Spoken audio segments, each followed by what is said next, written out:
संस्कार भारती बस्ती आज पद्मश्री से सम्मानित संस्कार भारती के संस्थापक बाबा योगेंद्र जी का 99वां जन्मदिन हर्षोल्लास के साथ मना रही है। 7 जनवरी 1924 को बस्ती जिले के उत्तर प्रदेश के प्रसिद्ध वकील श्री विजय बहादुर श्रीवास्तव के घर जन्मे योगेंद्र जी के सिर पर 2 वर्ष की अवस्था में ही माँ का साया उठ गया। फिर उन्हें पड़ोस के परिवार में बेच दिया गया। इसके पीछे यह मान्यता थी कि इससे बच्चा दीर्घायु होगा। उस पड़ोसी माँ ने उन्हें 10 साल तक पाला। वकील साहब कांग्रेसी और आर्य समाज से जुड़े हुए थे।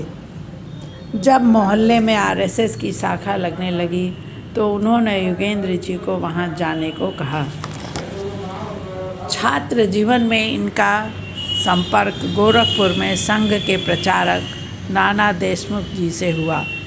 योगेंद्र जी यद्यपि सायं प्रतिदिन शाखा में जाते थे, पर नाना जी प्रतिदिन उन्हें जगाने आते थे जिससे कि वे पढ़ सकें। एक बार तेज़ बुखार की स्थिति में नाना जी उन्हें कंधे पर लादकर 1.5 किलोमीटर चलकर पड़ौना गए और इलाज कराया। इसका प्रभाव योगेंद्र जी पर इतना पड़ा कि उन्होंने शिक्षा पूर्ण कर संघ के लिए अपना जीवन समर्पित कर दिया। बाबा योगेंद्र जी ऐसे कलाकार हैं जिन्होंने हजारों कलाकारों को एक माला में पिरोने का कठिन कार्य कर दिखाया। बस्ती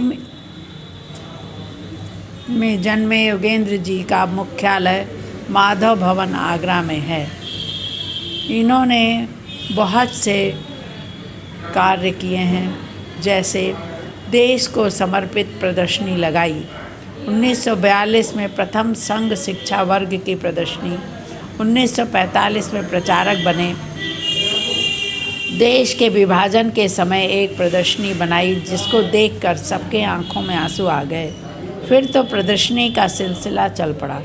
1857 के स्वाधीनता संग्राम की अमर गाथा, विदेशी षड्यंत्र, माँ की पुकार आदि संवेदनशील भारत का विश्व को देन आदि प्रदर्शनियाँ लगाईं। नए कलाकारों को मंच दिया।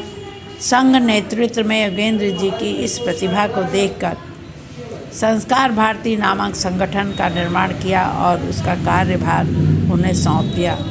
योगेंद्र जी के अथक परिश्रम से आज कलाकारों की अग्रणी संस्था बन गई है।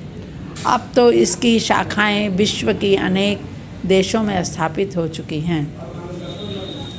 योगेंद्र जी शुरू से ही बड़े कलाकारों के चक्कर में नहीं पड़े। उन्होंने नए कलाकारों को मंच दिया। धीरे धीरे वही बड़े कलाकार बन गए। इस तरह नए कलाकारों की सेना तैयार कर दी। हस्तलेख इनका मोतियों जैसा था।